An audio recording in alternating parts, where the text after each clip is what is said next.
Any sequel to a game that came out 10 years ago was always going to be a challenge to live up to fan expectations. We all had that length of time to dream up our own perfect ideas of what Dragon Age 4 would be, planning out our canon runs, replaying Origins all the way through to Trespasser, and letting our imaginations run wild with what could come next. It's no secret that the development of Dragon Age 4 was rocky. Even though it was 10 years of waiting for us, the final product we got was developed in a lot less time than that. I believe it was around 4 years, which does feel like an average amount of time for game development, but the concepts of Dragon Age 4 changed a lot within that time frame. Now, no matter what your opinion is on Veilguard, we should all be thankful that it was never the live service game that it could have been. So everyone say thank you to the successful single player story games that got EA and BioWare to change their minds. And while I understand the frustrations and disappointment that some fans of the series feel with Veilguard, I do personally think that while this wasn't a perfect game by any means, I still believe that it was a phenomenal Dragon Age game. So, just before we get into things, I want to give a blanket spoiler warning for the whole game, from things we're going to be discussing and footage seen in the background. All the footage has been captured on PS5 from my first two runs. Now, if you want to hear the thoughts and opinions from a fan of the Dragon Age series since 2011, keep listening as we discuss Dragon Age: The Veilguard. Veilguard in many ways feels like the spiritual successor to two other BioWare games, those being Dragon Age 2 and Mass Effect 2. Both of these games have a more linear story style, the gameplay and combat can feel quite similar, and while their tones can sometimes be quite humorous, it's also quite dark at times. And I feel all of these factors work well for Veilguard. From its combat to the companions and even how the story plays out, it's all quite similar to these two very iconic games. Dragon Age 2 is an iconic game, and no one is going to tell me any different than that. Even though I did really like the previous Dragon Age gameplay style, I have to admit I didn't really notice the changes in a negative way. I think for Veilguard, this Mass Effect Dragon Age 2 like system really works well for it, so I don't have any complaints about that. I thought it was all quite fine. Overall, could things have been improved? Yes, absolutely. There is no denying that whatsoever. For example, some of the writing in the first act can feel quite poor compared to the rest of the game. And then there's things that feel missing, like missing locations and missing characters from previous games, and also, probably the biggest one, missing choices that you could import from previous games as well. I understand that these things probably were cut and rushed for time, as per usual with these games. It is quite unfortunate that it has to be that way, though. As I mentioned earlier, I do understand the frustrations that some fans feel. 10 years is a long time to create the ideal version of this game in your head. The reality is, though, that BioWare could have come up with anything else other than what we got, and the reactions people had probably would have been the same. In these RPGs with multiple choices spanning over multiple games, you're never going to make everyone happy. So, I don't want this to be a negative video, because there's enough negativity surrounding this game, most of it unnecessary. So I wanted to discuss a few of the things that Veilguard does well, in my opinion. The character creator was really hyped up by BioWare pre release, and for good reason. This is probably the most fun I've ever had with a character creator in a BioWare game, and possibly even of all the character creators I've ever experienced, and I've played a lot of RPGs where you can create your own character. I really don't have many complaints, to be honest. If you struggle to make a decent looking character in this game, it's definitely a skill issue. I'm sorry about it, but it is. Probably my one complaint would be that we don't have a body hero option yet. So, BioWare, if we ever get Dragon Age 5, you got to work on that. And when I look back at Inquisition's character creator, I can tell it's not bad. By any means, it's not. It was fine for its time, but it was quite limited. So to finally see so many different hero options instead of 10 shades of bald was quite a relief. And I haven't even mentioned the inclusivity options we get this time around, which is just amazing. There's nothing wrong with a bit more inclusivity. If you don't want to use those options, then don't use them. That's the point of an RPG. You pick the character you want to be. Don't get mad about it and go and complain about it on Twitter or YouTube. It's just pathetic. Since the first trailer was shown, the art style of Veilguard has been a controversial topic. Some people with valid points, considering Inquisition's art style was a bit more on the realistic side, but let's be honest, the art style for every game has been different. Personally, I feel that the art style for Veilguard works for the world of Thedas. I just feel like it does. I don't think it takes away from the dark fantasy aspects at all, like some people have tried to suggest. And on that point, let's talk about the dark fantasy of it all. Just look at this. Look at it. I don't know what you want me to tell you. I don't know how you can try and say that this game does not have darkness to it. Just because women aren't being assaulted and no one's throwing around slurs, it doesn't mean it's not dark. I do hope that if BioWare continues the story of Dragon Age, that we keep this art style. Considering that this game seems to be a soft reboot of the series, it could be that BioWare is trying to make Dragon Age more consistent going forward, which would be nice to see. And on the subject of art of the Veilguard, after certain missions, we will get a small cutscene where VARRIC will do some narration and tease what might be coming up in that storyline. And during these scenes, we get some art displayed in the background, and it is just stunning. Like, I don't know how anyone can have any issues with the art of the Veilguard at all. It's really reminiscent of VARRIC's narration scenes to Cassandra in Dragon Age 2. The locations of Veilguard are simply just stunning. Minrathous gives us an urban fantasy vibe. Forests of Arlathan gives us high fantasy, and the Hossberg wetlands gives us that dark fantasy, just to name a few. I highly recommend that you take your time and explore your surroundings, and also use photo mode wherever you can, because there's not one location that will let you down. However, there were some things about locations that did disappoint me, one of them being that we only got to visit Cal Shirok once. In Origins, I absolutely loved Orzammar, and I've been craving that huge dwarven city vibe since then. Yes, we've been to the Deep Roads often, but it's just not the same. Also, when you look at the world map, you can clearly see Saharon, just above Minrathous, and it looks like we could have gone there at some point, just with the way the map is laid out. Unfortunately, this wasn't the case. And it's a shame that we didn't get to go, because I would have loved to have seen where my boy Fenris was from. In terms of performance, the game runs really well. I only ran into one glitch in my 70 odd hour first playthrough, and you can see that here playing in the background. And I don't really have anything else to add about that. If there's one thing that Veilguard can't be faulted on, it's its performance. It's a really smooth game. Anyway, I just wanted to get a few of those points out the way before we get into a proper look at the story and the characters of Veilguard. So let's get into it. When we begin the story of Veilguard, we have caught right up to Solus, just before he starts his ritual. And to a lot of people, this could seem quite jarring, seeing as the ending of Trespasser made the situation seem quite urgent. However, I'm glad we got to jump right into it, and that we didn't get a game that was just more chasing Solus. Setting the events of the story 10 years since Trespasser was a great idea. We have waited long enough, so let's just get right into it. The book, To Winter Nights, and the comic, The Missing, show us some of the events that happen in between games. And I'd recommend both of these, as they do set up the state of Thedas for Veilguard, and many of the characters make appearances.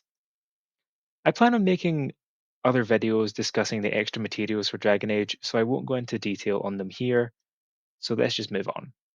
The one thing that I wish we got to see more of was Rook's journey with VARRIC and Harding. It could have just been a quick mission before they head to Minrathous to find Nev, or something like that, or a quick recruitment mission where VARRIC and Harding find Rook and then it cuts to the bar scene. But I won't get too sidetracked with Rook at the moment, as we will discuss them a bit later on. So, to quickly summarize the plot of Veilguard, the team catches up with Solus, and Rook is able to disrupt his ritual to tear down the veil. In doing this, VARRIC is injured. Solus gets trapped in the Fade, Rook's blood is spilled at the ritual site which connects them to Solus, and the two ancient elven gods are freed from their prison.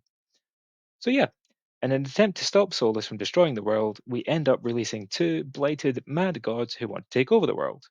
Great job, guys. Sorry.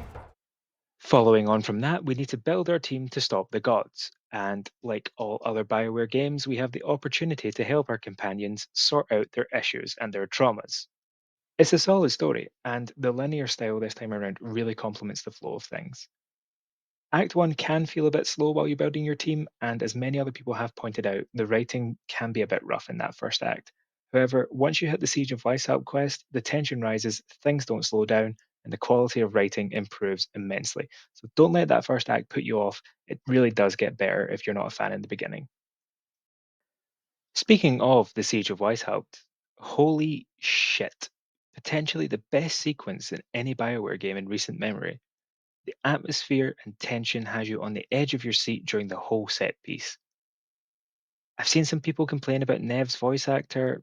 I have no problem with her, but if you want to hear some truly emotional, funny, distraught reactions to the events that are happening around you, please bring Nev with you on that mission. I brought her with me on my second run, and her voice acting stood out to me straight away. It was great. I loved it. Now, being a BioWare game that is following on from a series of previous entries, you would expect to see a few familiar faces in Veilguard, but we don't actually get a lot of cameos, which I understand can feel a bit disappointing considering how many characters we have gotten to know over the series that could have been in Northern Thedas at this time. Fenris, Shale, and Zevran come to mind. But to be honest, it's probably for the best that we didn't get too many cameos. Nowadays, it risks feeling a bit MCU-ish, where a character will walk on screen and there'll be a pause for applause, and it's just a bit awkward. I understand also it is difficult for BioWare to bring characters like these back due to how many different outcomes that can happen with them in the past games. However, one minor cameo I did really appreciate was Air, the assassin specialization trainer in Inquisition. They appear in the casino in Treviso. I just didn't expect them to bring back such a minor character, and it was just nice to see them show up. However, I may have gotten them killed because in my first run I saved Minrath instead of Treviso. My bad. Sorry. Now, when it comes to choices that can be made throughout the game, it doesn't feel like there are many that can be made compared to previous entries, but the choices that can be made in Veilguard definitely do feel impactful. The first one that comes to mind for me is the Mayor of Demeta's Crossing. In my first run, I decided to leave him to his fate, and I didn't think much of it. I thought it would just be something that affected your companion's approval, only to discover later that a blighted version of the mayor will attack you in Arlington Forest. And I was very impressed with this. It just happened so much later on from when I made the original choice that I completely forgotten about him. And then on my second run, I sent him to the Wardens. And then I just expected to see him dead in Weishaupt somewhere during the attack. However, we find him in the Hossberg wetlands, where he's been able to keep a small group of Wardens alive after a Darkspawn attack. So yeah, some great outcomes from a small choice that can be made at the start of the game, and that's what I love about BioWare. And then another choice that you can make early on in the game is whether to save Minrathus or Treviso from a dragon attack. A truly amazing but impossible choice. Amazing from a narrative perspective, impossible from a gameplay perspective. I sat there for ages trying to weigh up my options on what the right choice would be. But there is no right choice. One city is going to be completely decimated, and there's nothing you can do to stop that. So, yeah, fantastic. I loved that. And then there's the big Act 3 choice, which I'm not ready to talk about. So, let's move on. One thing that Veilguard improves upon is the stakes. In Inquisition, Krafius beats you at Haven, but that's it really. You then proceed to just win against him consistently. In Veilguard, the gods get quite a few wins against your team. At Weishaupt, you're successful in killing an archdemon, but then fail to kill Gillinane. And it leaves the tensions high amongst your companions as blame gets thrown around for who didn't do their part right. And then it's up to you to try and fix those damaged relationships so that you can actually fight well as a team. There are major themes of loss and regret in Veilguard. For my first run, when I returned to Treviso after it had been blighted, I felt terrible. The NPCs also do a great job at making you feel guilty for what you did. I felt so much guilt that I prioritized side quests in Treviso to see if I could help the city get back on its feet. And then you also lose out on the merchant from the crows or the shadow dragons, and then several of the NPCs that you've gotten to know over Act 1 will get blighted and die. And when Rathus isn't any better, while it looks less blighted on the surface, the shadow dragons are practically wiped out, and their bodies are presented in the streets. It's truly horrific when you return to either city for the first time after you make that choice. And then I suppose we should talk about it instead of dancing around it. Let's discuss the Act 3 choice. No matter what you do, you're going to lose a companion, and there's nothing you can do to stop it. You need to decide who's going to lead the other team on Tearstone Island, Davrin or Harding. And I picked Davrin. He was a warden and a warrior, and he was a hero of the Veilguard. Assuming that this was following the same rules as Mass Effect 2's suicide mission, I thought everything would have been fine. And then Gillenane got him. He sacrificed himself so that Lucanus could get the kill.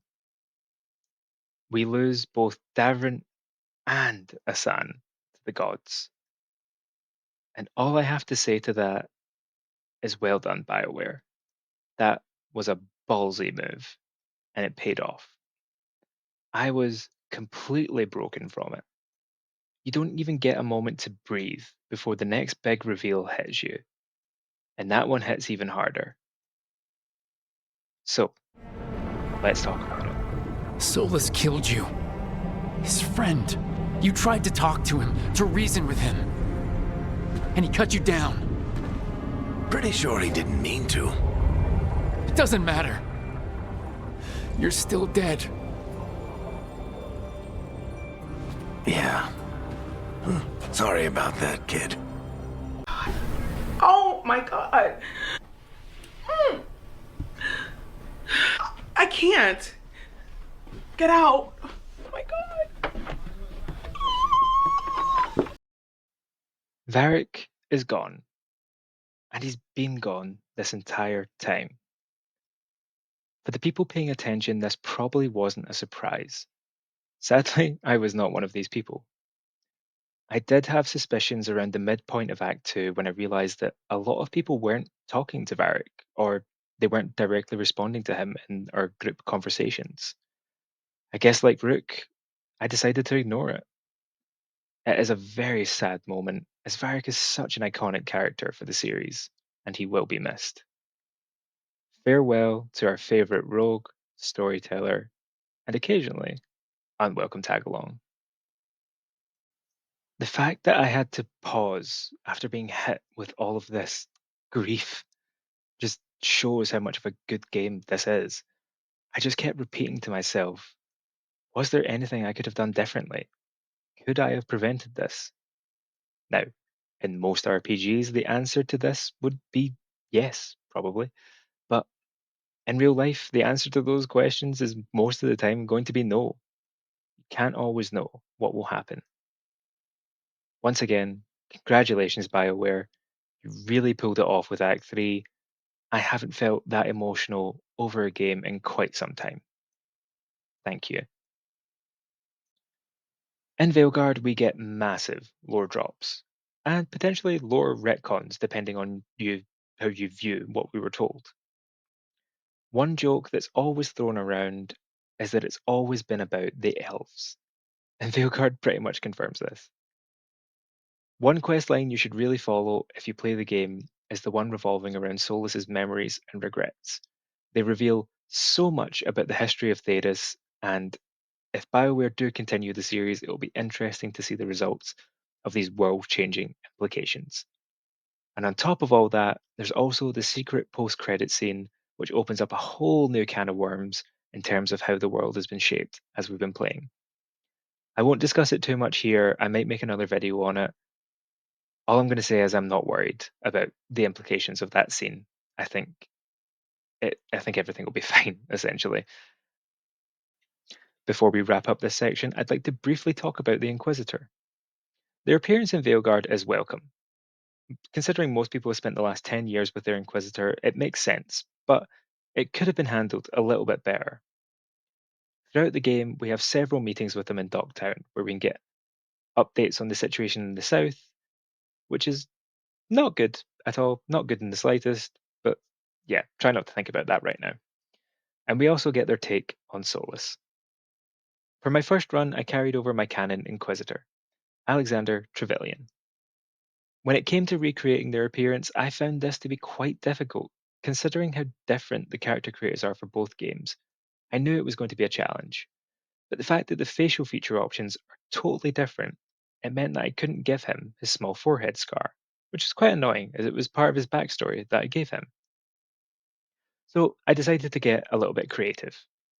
He romanced Dorian in Inquisition, so as he was getting older, whenever he visited Dorian and Tevinter, he would get some work done, get some Tevinter Botox, help with the de-aging and smooth out the skin a little bit. It also would have been nice if you could choose what class your Inquisitor was. When we learned that you couldn't choose your class, I just assumed that they would be taking a non-combat role in the game. Now, if they remained in the south fighting unseen, that would have been fine. But they show up in Act 3 fighting alongside our allies. And that could have been the perfect time to see them use a bow, use magic, or use a sword against the enemies. But yeah, their appearance, as I said, is very welcome, but it could have been handled a lot better. There are some things that are missing. You all right, Amatus? Because if you're putting on a brave face... I'm fine, Dorian. I promise. And on the Dorian and Inquisitor romance, I am so happy that we got what we did in Veilguard. Like, it was the tiniest amount of crumbs, but I was so happy to see it still. When they appeared on screen together, I just started tearing up. Like, I never thought we would see them together on screen in this game. I thought we would just get the letter that we did, and the codex, and like most of the romances from Inquisition. So as a Dorian romancer, I feel very lucky for what we got.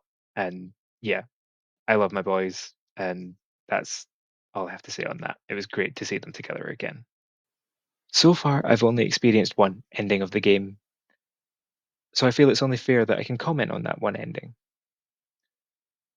And I've got to say, it was satisfying. There were times during Act 3 where it felt like things would be impossible and that we'd never be able to win. But in the end, we're able to come out on top.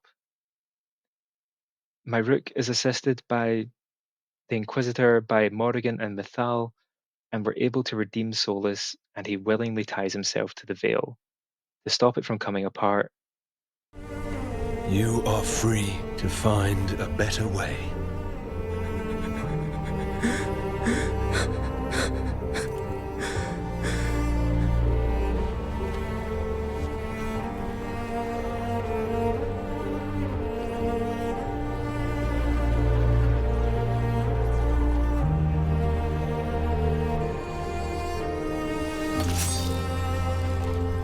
My life force now sustains the Veil. With every breath I take, I will protect the innocent from my past failures. It was a satisfying ending for me, as I felt my Rook did eventually end up respecting Solus, and he looked up to him as a role model, especially when he learned about his past, because my first Rook was a Shadow Dragon. So I feel it made sense for him to end up liking Solus when he saw that he led a rebellion against tyrannical leaders when he was younger. But we'll get more into my Rooks in just a second.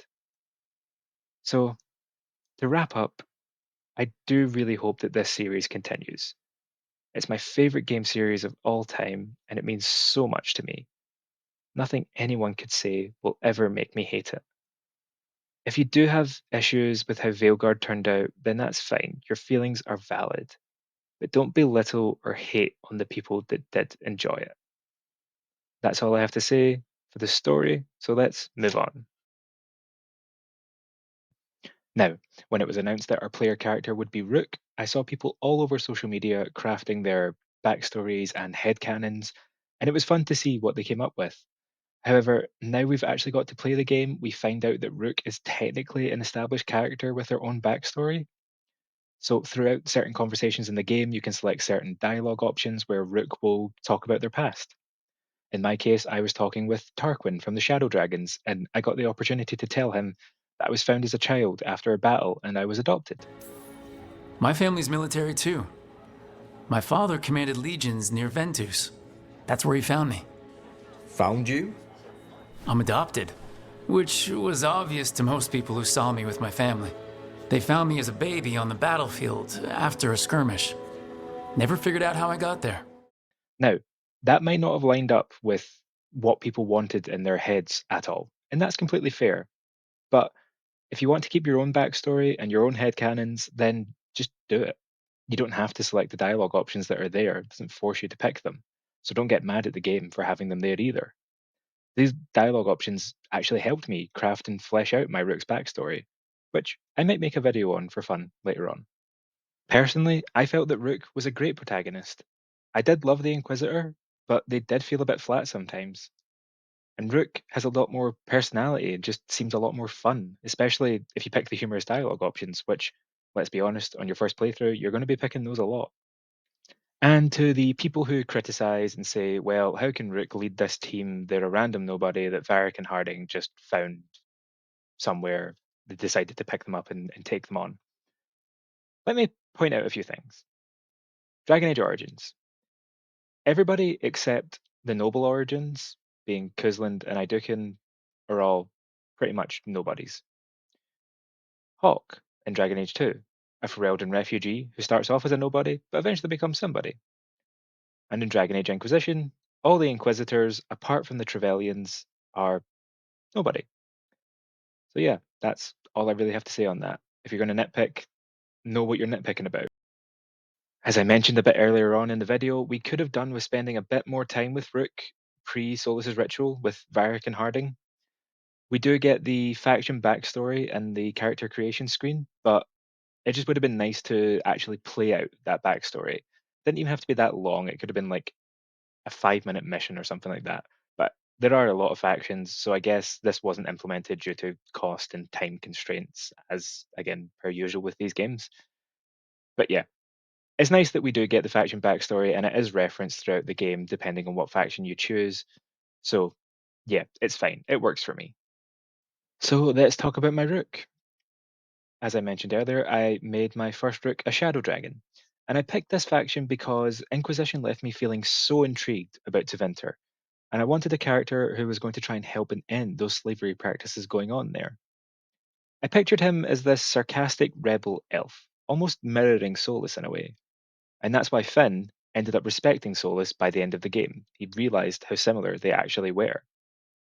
And I do feel like I connected to Rook more than any other Dragon Age protagonist so far, with Hawk coming in a very close second place. If I was to quickly rank the Dragon Age protagonists, unfortunately, my hero Ferelden is going to be in last place. And it's technically because I have no canon hero Ferelden right now. Sure, I've got the canon story events that I like to follow, but I never really connected with a hero Ferelden enough to have a canon one. And back when I played these games when they first came out, I wasn't really thinking about canon characters and canon storylines. But I haven't done an Origins run in a very long time, so I think that's something I'm going to consider when I return to it, hopefully soon. In third place, it would probably be the Inquisitor. As I said earlier, I feel that overall their personality can feel a bit flat. However, the Dorian romance really elevates how I feel about the Inquisitor, so that gives them some extra points for me. Second place, as I said, would be Hawk, because Purple Hawk. I mean, who doesn't love them? Some of the most out of pocket and funny dialogue in the whole series can come from them, and I just love it. And that leaves Rook in first place at the moment. This may be due to recency bias, but as I said, I just feel like I connected to Rook so quickly, and I just feel that their personality is just so fun, even outside of the dialogue options that you can choose. So yeah, that's my current ranking of Dragon Age protagonists. It'll probably change the more I replay the series, but that's where we stand right now. At the time of recording this, I'm about halfway through my second run with my second Rook, being Marcus the Grey Warden. And I just have to say, it feels so fun and so nostalgic running around Thedas again as a Warden. And that is making me really want to play Origins again. So I think that Origins run is going to come straight after this second run is done. There's some theories going around that BioWare going forward is going to make Dragon Age more consistent. Kind of slightly mentioned that a bit earlier on. But The theory is that Rook will essentially become the Commander Shepard of Dragon Age. I'm not too sure how I feel about this as a concept, seeing as I think it's been quite fun having a new protagonist for each Dragon Age game. But at the same time, as I've been saying, I really enjoyed Rook, and if I got a whole new journey to go on with Finn or Marcus or whoever I create next, I'd be very happy. Throughout the story, Rook's confidence is shaken, and they question themselves a lot in their conversations with VARRIC and Solus. But by the end, they really come into themselves as a leader of the Veilguard, and by the final fight, they really have earned their spot in leading the team. Treviso is dying, Rook, and its killer wears your face. You weakened Treviso long before that bladed dragon attacked, Governor. What if Treviso's people could have fought back, could have rallied to the city's defense? But the Antom kept them weak, let them die. That happened because of a choice you made. I live with the consequences of my decisions. Can you say the same? So yeah, that's how I feel about Rook. So let's move on to the companions. So here we are at the companions, and I'm just going to come out and say it. I think they're all pretty great. A few of them don't reach the highs of previous companions from the series, but for this game, they really understood the assignment. There's a nice mix of personalities, and contrary to what some critics would say, there's definitely conflict between our companions. I definitely came across party banter where companions would throw digs at each other. The one that comes to mind is Emmerich and Davrin arguing over who's raising their child better. And as mentioned, after Weishaupt, things get tense between the team for a certain time period. So yeah, I definitely don't think it's as sanitized as people are trying to make it out.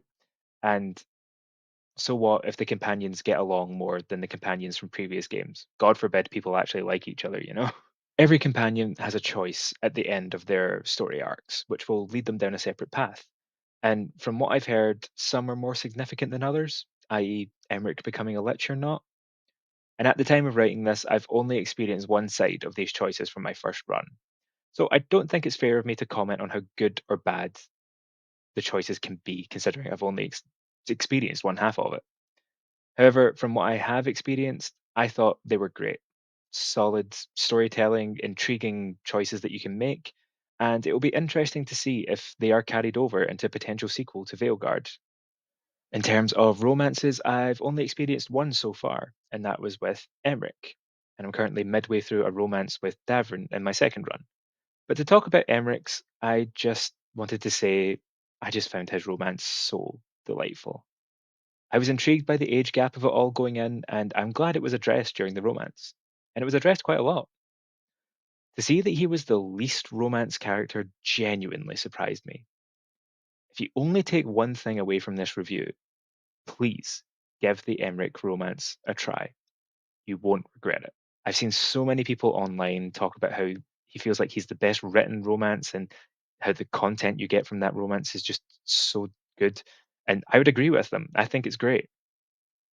So yeah, please, I won't spoil anything else about the Emmerich romance. Just please give it a try. I'm intrigued to see where things will go with Emmerich's character and the other path of his personal quest. I did choose to save Manfred the first time around because I couldn't bear to separate them. Emmerich's whole character arc is about how he's afraid of dying and he wants to become a lich so that he can live forever. And I thought to myself, if he chooses that over Manfred, then when Rook eventually dies, he's going to be left alone forever. So if we keep Manfred alive, then Emmerich realizes how much he actually has to live for in the moment. And then he's no longer fearful of what will come. And then he gets to live the remainder of his life with his lover and their skeleton son. I can't think of anything better for him than that. And so let's talk about the rest of the companions. And there's a lot to get through, so I'll just give a quick summary of how I feel about each companion. To start off with, let's discuss Balara. I feel like it takes a while to get used to her quirkiness, but she's the first companion I feel that gives us a really great emotional moment early on in the game. And it just comes out of nowhere. You just are starting a side quest with her to check some elven artifacts, and then by the end of it, you get this really heartfelt speech monologue from her about her brother. And after that, I just think she becomes very likable. And On my second run, I've just found her dialogue just to be quite adorable and funny. And then there's Tash. And now I just want to get this out of the way first. All of the controversy surrounding them is rage bait bullshit. And I'm not going to get into it because it's not worth my time. It's not worth anyone's time to fuel their culture war fire that is just so stupid. Anyway, people say they want mean characters, but they can't handle it when it's the non binary character who's doing it. Everyone who wanted mean characters in Veilguard and everyone who is say that they're missing from Veilguard could not handle Sten or Vivian when they were first introduced. The thing is, these characters like Sten, Vivian, and Tash, they aren't mean. They're just blunt. They just have a straight to the point personality and they just say it how it is. It's not mean. But yeah, to talk about Tash themselves, their story is so interesting and their companion quest is great. It has such a tragic resolution that you're really missing out on if you don't play. The acting there is great, and it's just such an emotional moment. Plus, the ending for their story might actually be teasing what's to come in a potential Dragon Age 5. And that's exciting. Like, you're really missing out if you do not give Tash a try. And just a side note, it seems that a lot of people are either lying about hating Tash or they just haven't actually played the game. No surprise there because the official stats released by BioWare says it all. Just look here. And next we'll move on to Lucanus. And I just want to get this out the way first. I think that the correlation between Astarion romancers from Baldur's Gate 3 and Lucanus romancers needs to be studied because they seem to be one and the same from what I've seen on TikTok. Jokes aside, I thought Lucanus was all right. I didn't get a lot out of him in my first run because I saved Minrathous, and he does take that really bad, which is completely valid. I mean, he just gets back home and then it's destroyed. So yeah, it's completely fair. I am getting a bit more personality out of him now on my second run, which is nice to see. I do like that he is the silent, calm, and collected type of assassin. If he was like the flirty and suave assassin that a lot of people were expecting, then he risked feeling like another Zevran. And as much as I love Zevran, it would have been boring just to have the same character again. Next up is Nev, and now I really enjoyed her character. A noir type detective is something we haven't really seen in Dragon Age before, so that was fun. Seeing as she is the number one most romance character, I feel I will need to give that a try sometime. Does seem interesting. I liked her story arc where we can help her decide how she wants to protect Dogtown, whether she's more of an inspiration or whether she's more of a presence, like seen about like the Batman of Dogtown, I guess. I just wish that Aelia was more present as a villain for her, especially after reading To Winter Nights. But we'll talk more about the villains in just a moment. And then we move on to Harding, such a sweet character. She's just so nice and delightful. I enjoyed my chats with her, and it was nice to get the Inquisition callbacks as well. However, I do feel that some of her story with the Titans and the dwarf magic should have been given to Dagna instead. Her whole arc from Origins wanting to go and study in the Circle and then coming back in Inquisition as the magical advisor and helps us craft runes and stuff. I just feel like her story was being set up for that. So it's a shame that she wasn't brought back for it. But yeah, that's a whole different thing. And last but not least, by any means, we have Davrin. Probably my second favorite companion next to Emmerich. He's just so cool and confident, and some of his party banter that I got was very funny. Giving Emmerich sex tips comes to mind. I also love that Davrin and Emmerich have this rivalry about who's raising their child better. I think I mentioned that a bit earlier on. You can tell that they have the same writer for Gaddis in Mass Effect working on Davrin because he just has that best friend energy that Garrus and Shepard had. Now I'm romancing him on my second run. I'm excited to see where things go. Where Emmerich's romance was more sweet and charming, Davrin's romance so far just feels hot. I don't know what it says about me as well that my first two romances in the game are the two characters who technically have kids, but I'm going to ignore that and address that at a later date. Side note, Asan and Manfred are the best boys, and I would die for them. It should have been me when Asan dived in after Davin on my first run. Asan should have lived. Sorry, my boys. So yeah, that's my quick summary of how I feel about the companions of Veilguard. So yeah, I think they're all pretty great. For this game, they understand the assignment of what they're there to do.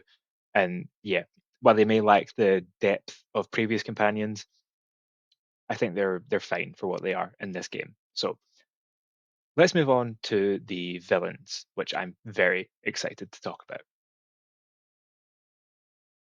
So let's talk about the villains of Veilguard.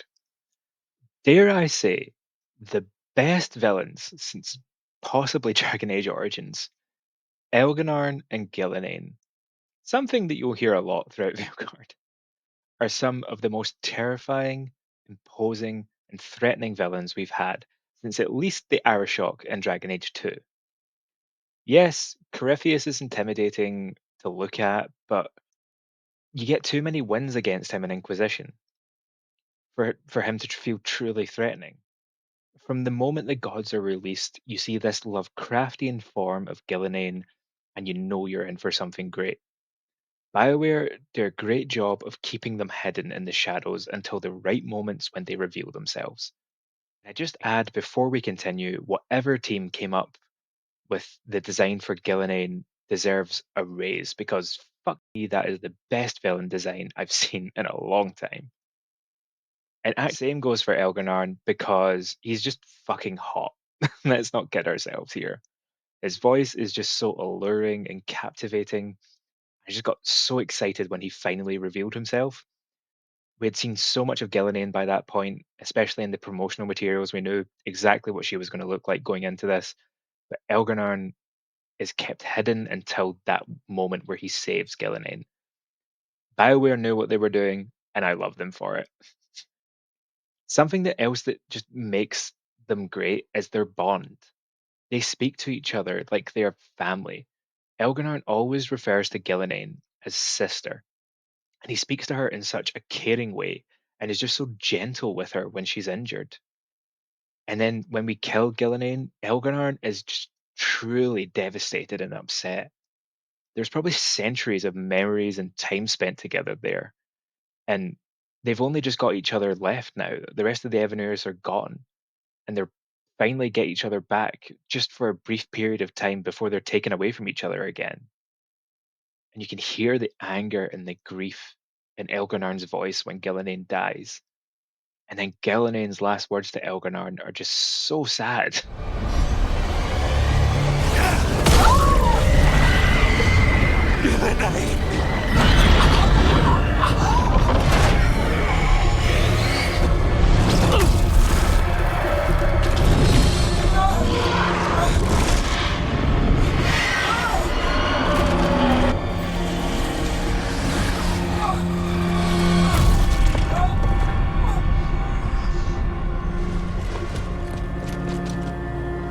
No!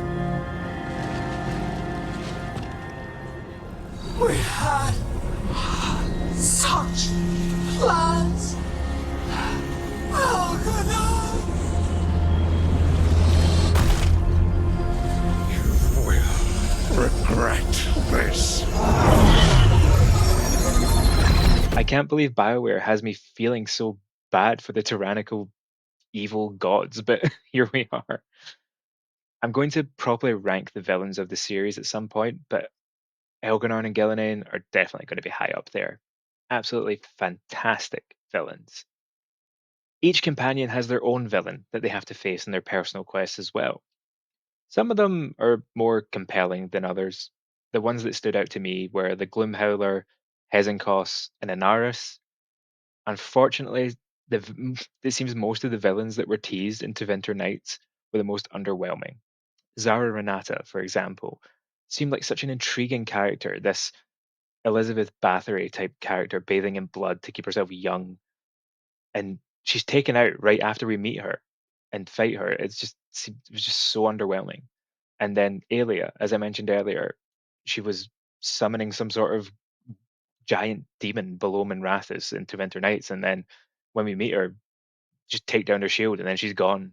So yeah, it was a bit disappointing on that end for some of those villains, but overall, Our big bads steal every scene that they're in, and they carry so much screen presence that it makes up for the lack of presence the other villains have. But yeah, Elganon and Gillenane, top tier villains. I love them. That's all I've got to say on the villains. Now, I never really play games for the combat. I tend to focus more on the story and the characters. However, I have to say, I've never had more fun with a Dragon Age game's combat than I have had with Veilguard. Sure, at the beginning, it can feel like a lot to get used to with how much it's changed. But once you do get used to it, it's really fun. I played as a mage in my first run, and the game really does help make you feel as powerful as possible the more you level up. And in my second run, I'm playing as a warrior. And that's usually a class I'd avoid in Dragon Age games, but I've been having a lot of fun with it. Does it feel a bit over the top sometimes, being a warrior and like bringing down flaming swords from the sky and ridiculous lengths that you can throw your shield? Yes, it does feel a bit over the top, but do I care? No, not really. It's a fantasy game. I'm not really looking for realism. If it looks cool, that's fine by me. And for the first game where you can't control your party members, I thought it would be very noticeable that it was gone in this game. However, you do quickly forget that it's something you used to be able to do. There's so much going on in combat situations that you're really better off just focusing on what your own next move is. Does this mean I sometimes forget to activate my companion's own abilities to help in combat? Yes, it does. But that's more of a criticism on myself and my own attention span rather than the combat of the game. Traversing around the various locations of the game can be quite fun too. It helps that the areas are just so beautiful to wander around. Platforming puzzles are back from Inquisition and they run a lot more smoother than that game. Mainly because we actually have game mechanics for platforming now, instead of just stiffly jumping around wooden beams to get up to high chests. But yeah, that's all I've really got to say on the gameplay. I don't think it's fair for me to criticize or comment on the gameplay too much, seeing as it's not really something I'm that clued up on how gameplay should work. So yeah, that's all I've really got to say. Let's wrap things up and move on to the final thoughts that I've got on Veilguard. As we wrap up now, I just have a few final thoughts that I would like to get out. Veilguard has faced a lot of criticism, a lot of it genuine and meant well. However, Veilguard was not immune from that section of the internet that refuses to just shut up when it comes to inclusion in gaming and other media. I'm sure we all know what I'm talking about here, and I don't want to add too much more fuel onto their fire, but I will say this. Dragon Age has always been an inclusive series. Yes, there were some controversial moments and some scenes and writing that doesn't age well from past games. However, queer characters were always there. Anyone arguing in bad faith how it's just not the same series they first played, to quote the literal creator of the series, you're just a tourist. As the title of this video says, Veilguard was not a perfect game, and that's okay. When it comes to media these days, there really is no critical thinking or reading comprehension. People expect things to be 100% perfect. And if it isn't, then it's just the worst thing ever. Trash, garbage, words that get thrown around so easily these days.